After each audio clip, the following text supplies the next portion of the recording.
सुप्रभात। फिर आज हम हाजिर हुए हैं हिंदी साहित्य को लेकर। हिंदी साहित्य बीए पार्ट सेकंड, जिसमें से रीतिकाल में हम गिरधर की कुंडलियाँ पढ़ रहे थे। नीति संबंधी इनकी कुंडलियाँ थी, वो हम पढ़ रहे थे, सह प्रसंग व्याख्या कर रहे थे। साथ साथ में आप भी, मैं आशा करता हूँ कि चल रहे होंगे। तो चले हम शुरू करें गिरधर की कुंडलियाँ। कल जैसे बताया था 2-3 कुंडलियों पे हमने व्याख्या की थी। तो बताया था कि एक तो आया था अपने कि सज्जन और जो दुर्जन है उनकी कैसे हैं, कि सुई की बांधती है, सुई की जो अगर पृष्ठ है वो तो है दुर्जन। सज्जन कौन सा है? पृष्ठभाग। जो छेद करता है उसको क्या कर देता है? सील देता है। इस प्रकार से एक दूसरा उनकी कुंडलियाँ आई थी कि प्रीतम गए थे धन पार्जन करने के लिए, पैसा कमाने के लिए, सुना कर गया देश, उसने पूरा देश ही क्या हो गया? सुना हो गया। उस पात्र के लिए सुना हो जाता है जिस पात्र का प्रीतम बाहर चला जाता है। तो क्या बताया था? रूपा होएगी केस नैन रूप गवाया, कहते उनके वियोग से ये बाल थे ये सफेद हो गए। कहते न तेरे कारण बन बन डोलू कर जो गुण को भेष, अवधि बढ़ावे अजू ना आया पंडर पड़ गया केस, ये दो नीर में क्यों न माने नीर बहे जैसे सावन की। ये वियोग दशा पे हमने प्रकाश डाला था। एक इनका और व्याख्या आती है जो वियोग से है, वो हम फिर पढ़ रहे हैं। तो आप साथ में चलें। गिरधर कविराय की कुंडलियाँ हैं बीए पार्ट सेकंड हिंदी साहित्य से। तो क्या बताए हैं गिरधर कविराय ने कि देखो कि मोती लादन पिए गे, देखो कि मोती लादन पिए गे, मोती लादन पिए गे, सुना दूर पटना गुजरात, दूर पटना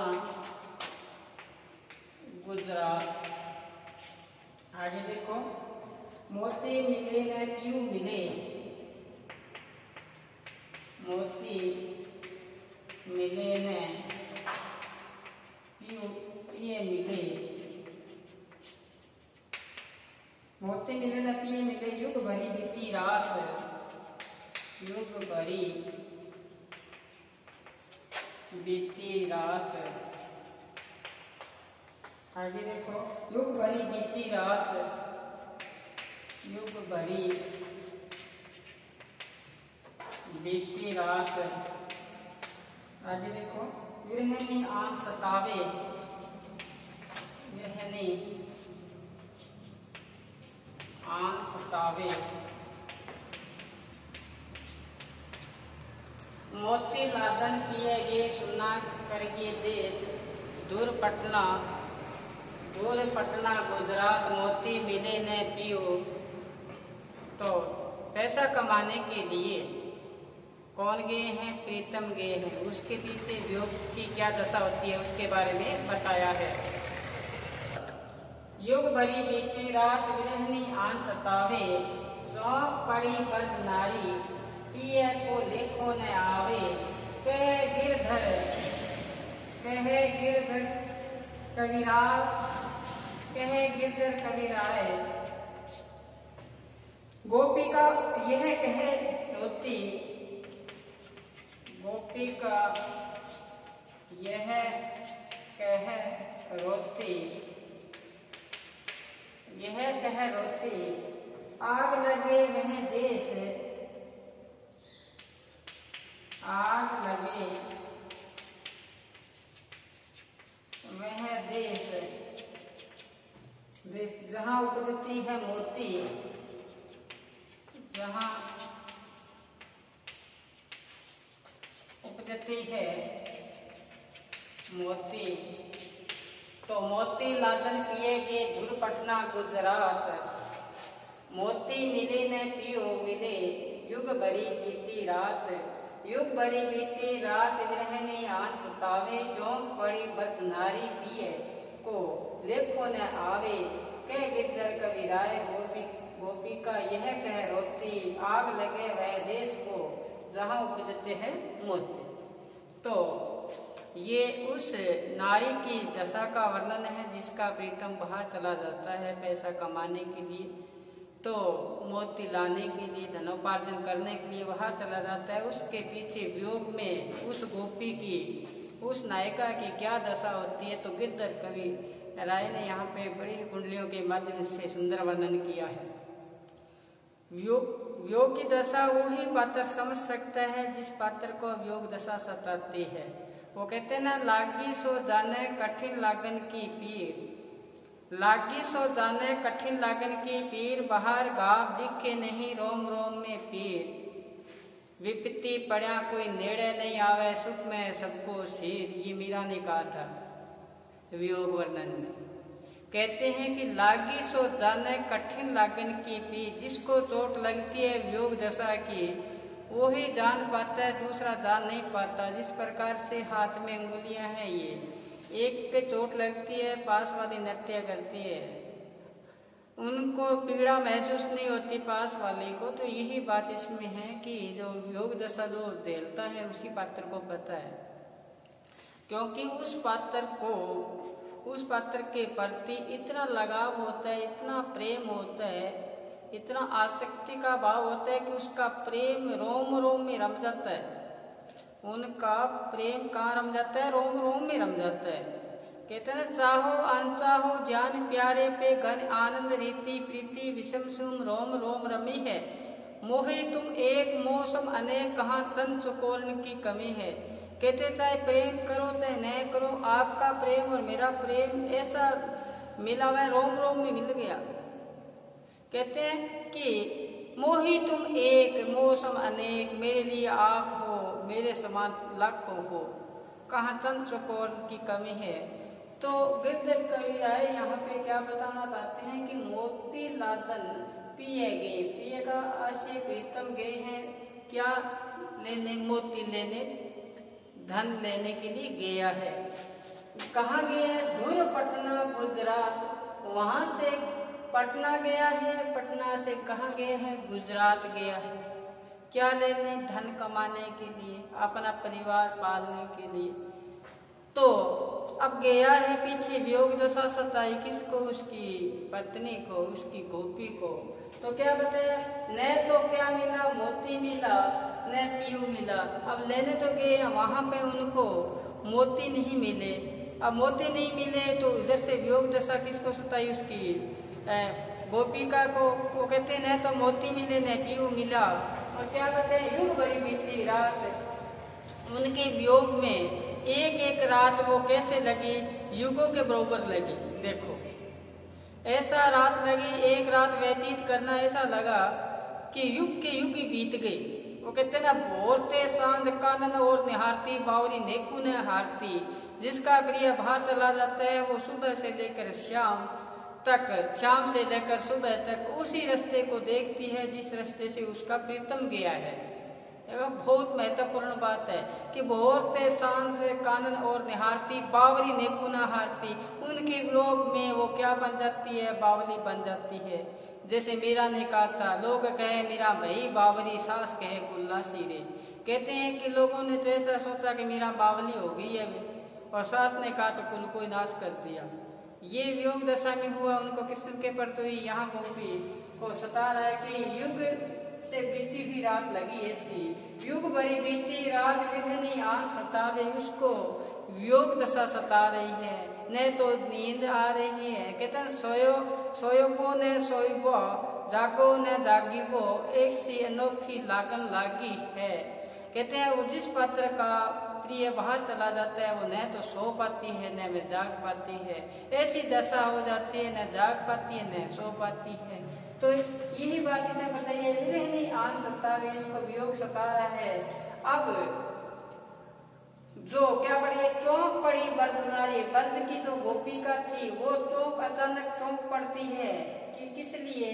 कि न तो मेरा कभी क्या मेरा प्रीतम जब से गया है न तो पत्र लिखा, पत्र भी नहीं लिखा और आया भी नहीं।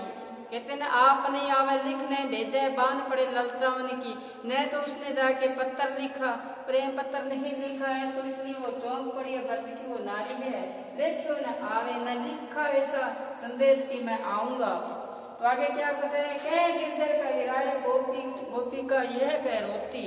गिरधर कविराय के अनुसार गोपिका यह कह के क्या करती है, रोती है कि आग लगे उस देश में, कहते हैं जहाँ मेरा प्रीतम गया है उस देश को क्या लग जाए, आग लग जाए, इसलिए जिससे मेरा प्रीतम मेरे से अलगाव न हो, बिछड़े ना कभी न जाए। तो क्या बताए, आग लगे वह देश को जहाँ उपजती है मोती, जिस देश में क्या होते हैं मोती उपजते हैं उस देश को आग ही लग जाए तो मेरा और प्रीतम का जो बिछो है ये कभी न हो, और मैं सदैव किसके पास रहूं, मेरे प्रीतम के पास रहूं, स्यों काल बना रहे, वियोग काल की स्थिति ना आए। तो ये बात बताई है कि मोती लातन पिएगे दूर पटना गुजरात, मोती मिले न पीऊ मिले, युग भरी बीती रात, युग भरी बीती रात गृहिणी आन सतावे, चौक पड़े भट नारी पिया को, देखो न आवे, कह गिरधर कविराय गोपी का यह कह रोती, आग लगे उस देश में जहाँ उपजती है मोती। ये एक बार लिखो फिर हम आगे चलें।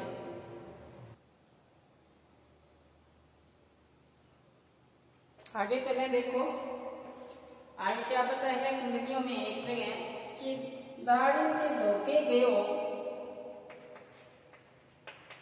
दाड़िम के धोखे गयो, दाड़िम के धोखे गयो सुआ नाहिर खान, सुआ नाहिर खान, फिर खान ने पायो नेक कछु, खान ने पायो नेक कछु, खान ने पायो नेक कछु, फिर लाग्यो पछतान,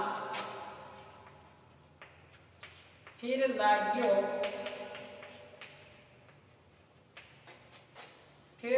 पछतान, फिर लाग्यो पछतान, फिर लाग्यो पछतान, बुद्धि अपने की रोया, बुद्धि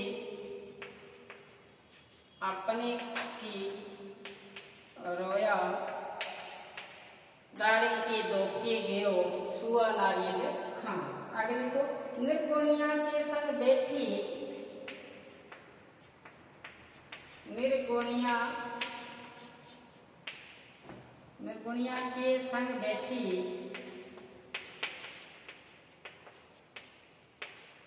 निर्गुणिया के संग बैठी अपनो गुण खोयो,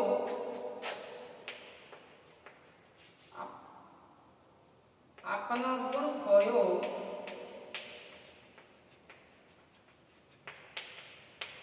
आगे देखो, कह गिरधर कविराय सुनो, कह गिरधर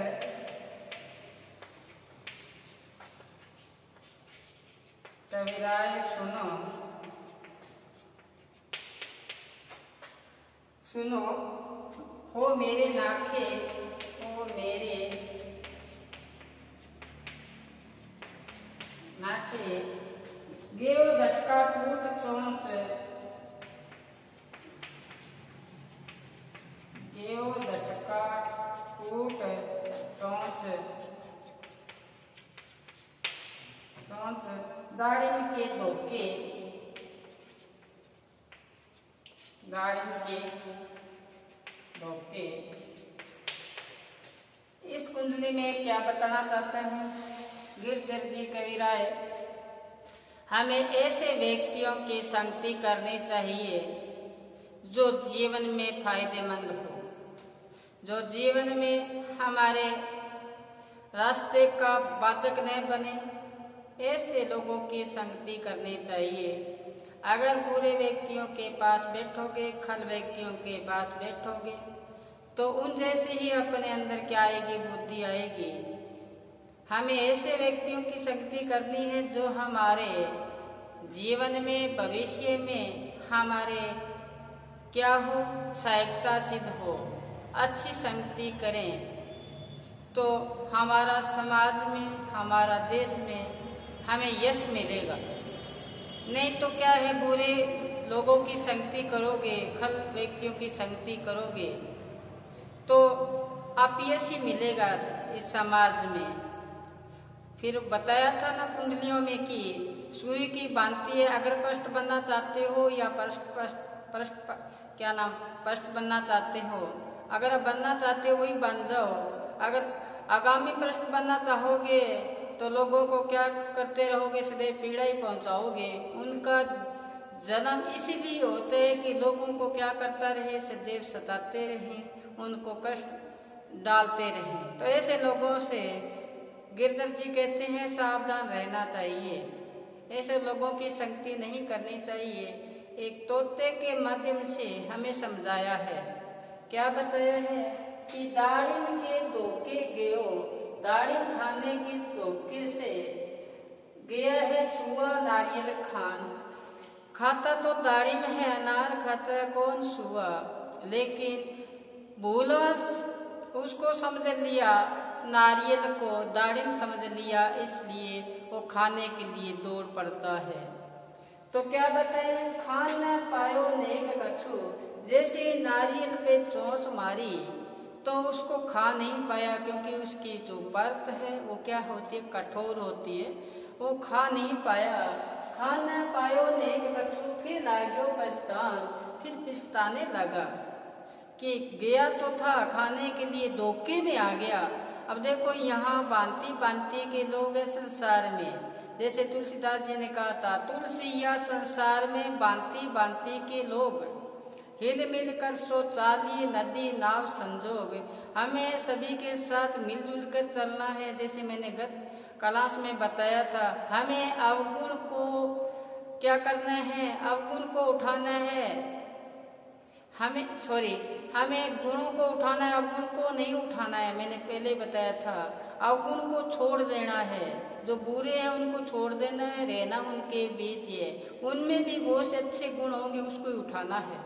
वो कहते ना, अवगुण छोड़ गुणा को दाओ, अवगुण को छोड़ दो, गुणों की तरफ दौड़ो, कर अवगुण पछताई जियो। अगर आपने अवगुण कर ही दिए तो मन में पश्चाताप करो कि मैंने ये कर दिया, तो आपका क्या जीवन सार्थक है, अन्यथा अपने और दूसरे में कोई अंतर नहीं है। तो गिरधर जी यहाँ समझाते हैं कि वो खाने के लिए तो दाड़िम गया था धोखे से, उसको क्या मिल गया, नारियल मिल गया। अब न तो खा पाया, आगे क्या हुआ, फिर लाग्यो पछतान, फिर पछताने लगा है, फिर लाग्यो पछतान, बुद्धि अपनी कोई रोया। देखो फिर अपने विवेक से रोया कि मैं ऐसा क्यों किया, मैं गया तो दाड़िम खाने के लिए था, आगे मेरे को नारियल मिल गया, ऐसा क्यों हुआ।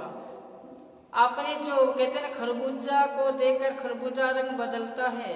हम किसी के ऐसे पात्र के पास बैठेंगे तो हमारे ऐसे पात्र जो खल हो, दुष्टवर्ती की हो, तो हमारे अंदर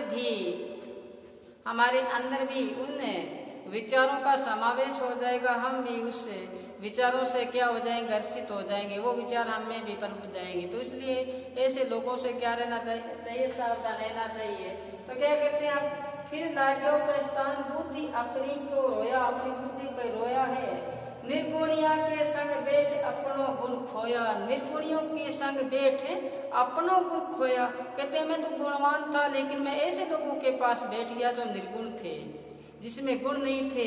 तो अपने जो गुण थे उसको भी मैंने क्या कर लिया, खो लिया है। कह गिरधर कवि राय सुनो मेरे नाखे, गिरधर कवि राय कहते हैं, अरे मेरे दोस्तों, अरे मेरे मित्रों, आप मेरी बात सुनो। क्या सुनाना चाहते हैं कि गया तो दाड़िम खाने के लिए, गयो झटका टूट चोंच। जैसे ही वो दाड़िम खाने के धोखे से गया था, जैसे ही उसने क्या मारी है, चोंच मारी है, उसकी एक झटके से ही चोंच क्या हो गई, टूट गई। अब देखो जिसकी चोंच टूट जाए फिर भोजन कैसे करेगा। तो गयो झटका टूट दाड़िम के धोखे, वो दाड़िम के खाने के इस धोखे से गया था, इसलिए उसकी चोंच है वो क्या हो गई, टूट गई। तो ऐसे लोगों की संगति में कभी नहीं करनी चाहिए। जो जीवन में क्या बने, बाधक बने, जो हमें प्रगति में रोड़ा बने, ऐसे लोगों को इस संगति को क्या कर देना चाहिए, छोड़ देना चाहिए। कितना सार सार को गही थोता दे उड़ाए, सार वस्तु उठा लेनी है, थोती को छोड़ देना है। यही बात इसमें बताइए, संदेश दिया है कि हमें किसका संग नहीं करना चाहिए, निर्गुणियों का संग नहीं करना चाहिए। निर्गुणिया के संग बैठी अपनों गुण खोयो, बहुत महत्वपूर्ण पंक्ति है ये। एक एक पंक्ति बड़ी बहुमूल्य है। कहते हैं निर्गुणिया के संग बैठी अपनों गुण खोयो। मैं तो उनके पास बैठा था तो अपना ही जो मेरे अंदर गुण थे उसको भी मैंने क्या कर लिया है, उस गुण को ही मैंने खो दिया है। गेयो झटका टूट चोंच दाढ़ी के धोखे, जैसे ही वो गया है उसकी चोंच टूट गई है। किसके धोखे से, उस दाढ़ी के धोखे से। दाढ़ी को क्या समझ लिया, नारियल को क्या समझा, दाढ़ी समझा, इसलिए वो जो उनकी चोंच थी वो भी क्या हो गई, टूट चुकी है। तो गिरधर जी यहाँ पे हमें विवेकशील रहने की सलाह देते हैं, उन लोगों से बचाव रखने की सलाह देती हैं जो निर्गुण हो, जिसमें किसी प्रकार से गुण न हो। ऐसे बताए निर्गुणिया के संग बैठी अपनों खोयो, नहीं तो फिर जीवन में क्या मिलेगा, फिर पश्चाताप ही मिलेगा और अपनी बुद्धि पर रोना पड़ेगा।